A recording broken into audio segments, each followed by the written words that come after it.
Эртний хүний мөрдөө элсэн шаргал манхантай түмэн олон өршөө багшийн залбиралтай тэргүүн дээрээ үүс цэнгүүлсэн цэнхэр богт минь үү.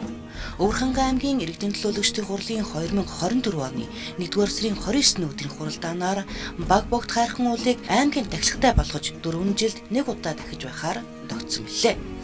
Зөмбөрлөд зассан суврах шиг зүүн богд хайрхан минь хиймэр сэргээн өглөөсөн хишиг буйны даллага минь баг богд хайрхан уулын анхны тахилгын ёслолыг 17 дугаар жарны хилэнт химээх модон луу жилийн зуны тэргүүн сарын шинийн 18-ны шар барс өдөр буюу 2024 оны 5 дугаар сарын 26-ны өдөр үйлдэх гэж байна.